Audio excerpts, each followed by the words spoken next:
Nós vamos falar agora de algo muito importante para a nossa vida, tanto pessoal quanto profissional, né? Que é achar esse equilíbrio emocional, gerenciar as nossas emoções. Todos temos nossos sentimentos, bons, ruins, nossas decepções, nossas alegrias, mas saber tornar isso algo positivo na nossa vida é fundamental. Você, por exemplo, se considera uma pessoa equilibrada, ou seja, você não se abate muito com alguns problemas que você tem na sua vida, não desconta nos seus colegas de trabalho quando você está num dia ruim. Isso faz toda a diferença, né? É algo importantíssimo no nosso dia a dia. Tanto para quem se considera impulsivo demais, quanto para quem quer uma postura um pouco mais assertiva, tanto em casa, quanto também no ambiente de trabalho, nas decisões que você tem que tomar.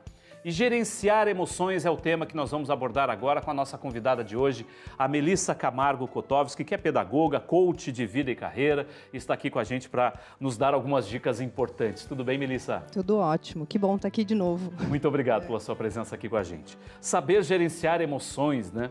A gente fala esse termo gerenciamento, para muita gente é um termo burocrático, administrativo, mas a gente tem que saber administrar a nossa vida. E tudo isso passa pelas emoções porque não tem jeito, todo dia elas estão presentes e nos influenciam diretamente. Né? E é a palavra-chave, é gerenciamento. Muitas vezes as pessoas entendem que é controlar as emoções, eu tenho que segurar. Acontece um fato, eu fico com raiva, eu seguro. Fico com medo, seguro. E não é somente o controlar, eu preciso gerenciar. O que significa isso? Eu preciso sentir. A partir do momento que eu sinto, estou com raiva, eu percebo que essa é a raiva, eu preciso conversar com essa emoção, eu preciso aprender com ela. Eu gosto de dizer que as nossas emoções é como se fosse um visitante que vem inesperadamente e vai ficar na minha casa. Eu preciso tratar com respeito esse sentimento, eu preciso aprender com ele. Quanto mais eu conversar com ele, mais eu vou aprender como lidar com ele. Esse é o ponto central. Então, não é somente controlar. Em alguns momentos, talvez eu tenha que controlar, mas eu tenho que aprender a perceber, a avaliar, a gerenciar e a expressar as minhas emoções. Especialmente quando a gente fala de ambiente de trabalho, de carreira, né, de decisões que a gente tem que tomar na nossa vida profissional, muitas pessoas falam, não, você tem que agir apenas pela razão, você tem que ser racional, pensar, não deixar a emoção influenciar. Isso é certo ou não? Tem um autor que auxiliou muito no entendimento da inteligência emocional, que é o Daniel Goleman. Ele fez uma pesquisa muito profunda.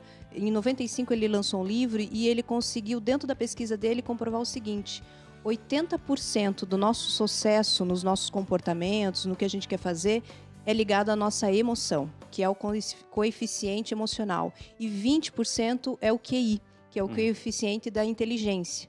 E se a gente for ver, a gente desde criança estuda só para esse QI, para esse 20%. E na verdade não, o que mais impacta os nossos resultados são as nossas emoções. Ou seja, é o avesso do que muita gente apregoa por aí, né?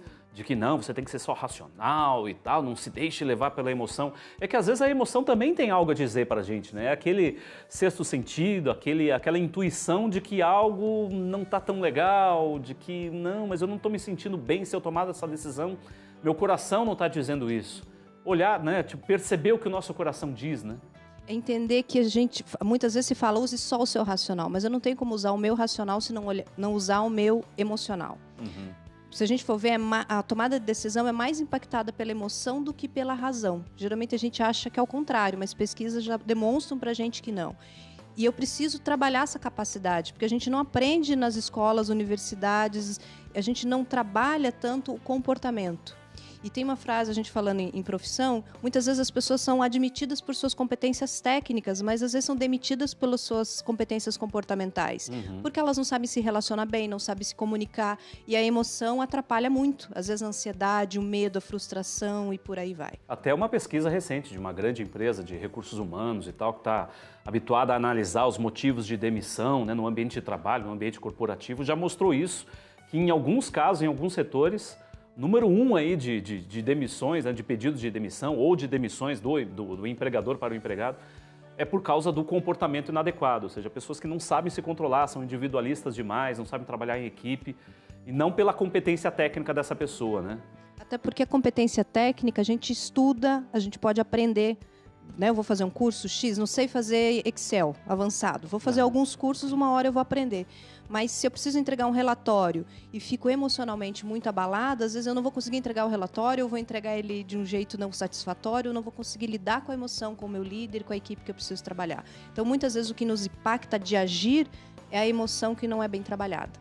Bom, nós separamos aqui algumas dicas, se é possível, né, a gente dar dicas para as pessoas serem verdadeiras gestoras das suas emoções. Então, vamos para o lado prático agora. Eu sou uma pessoa muito impulsiva, eu brigo com o meu chefe toda semana, ou eu tenho conflitos no trabalho, em casa.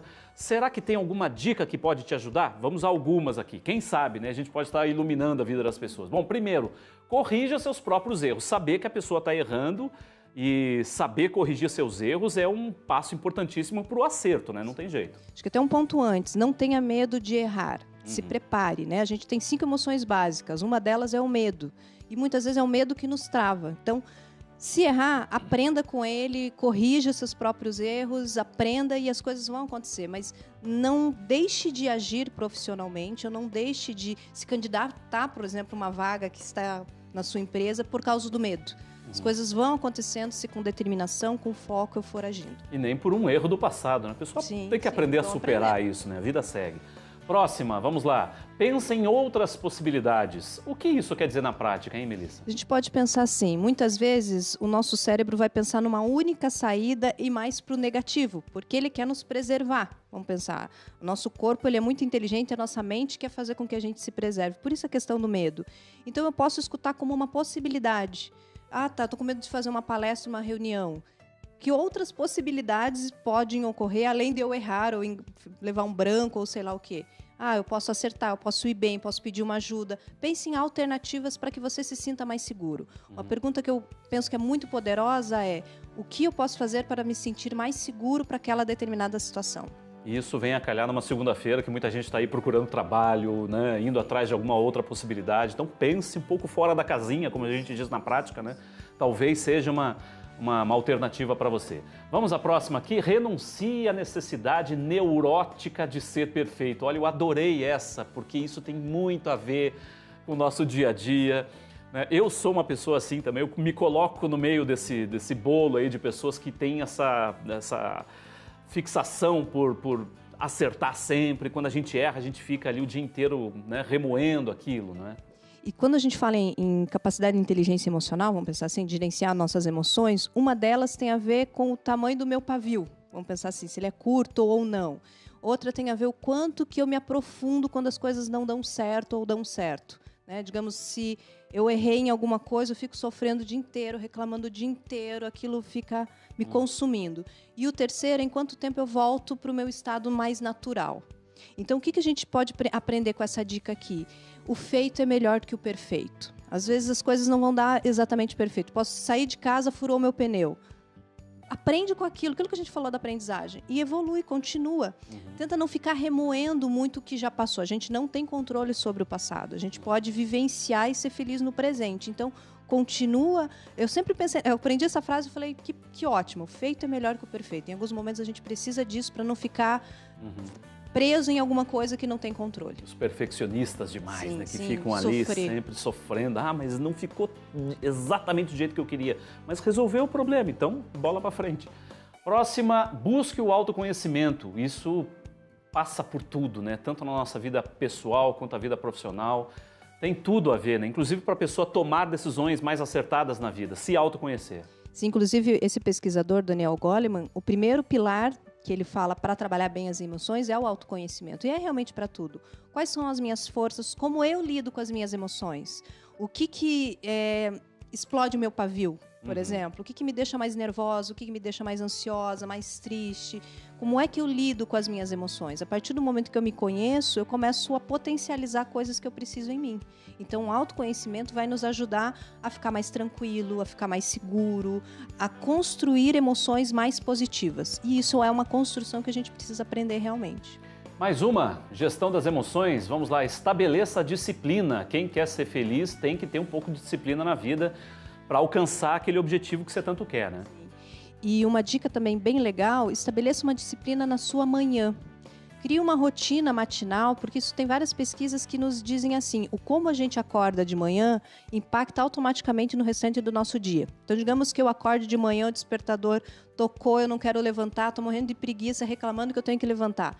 Aquela energia vai impactar o seu dia. Então, se eu começar a estabelecer uma rotina com disciplina na minha manhã, que pode ser, eu acordo, faço uma meditação, um momento de oração, faço um momento de gratidão, um exercício físico, sei lá, algumas rotinas saudáveis, vai ser mais rápido para você requerer disciplina para algumas coisas e para você aumentar a tua autoestima. Começar bem o dia. Exatamente. Porque quando a gente acorda ruim, realmente o dia vai, né? A gente tem que empurrar o dia. Desenvolva a autoconfiança. Isso é muito importante também, porque as pessoas duvidam das suas capacidades, né? Duvidam das suas competências, acham que não vão dar conta do recado nunca. Colocam defeitos em si mesmas, né? Que muitas vezes elas nem têm esse defeito. Né? E aí vem duas coisas. Aumentar teu autoconhecimento vai te ajudar muito. Um outro ponto, o que você pode fazer, que é aquela pergunta que a gente falou, para você se sentir mais confiante. E escuta pessoas da sua confiança, né, sobre esse aspecto. Como é que você me vê? Né? O que você acredita que eu posso melhorar? O que tenho de grandes forças? Muitas vezes a gente precisa ouvir outras pessoas até para se fortalecer.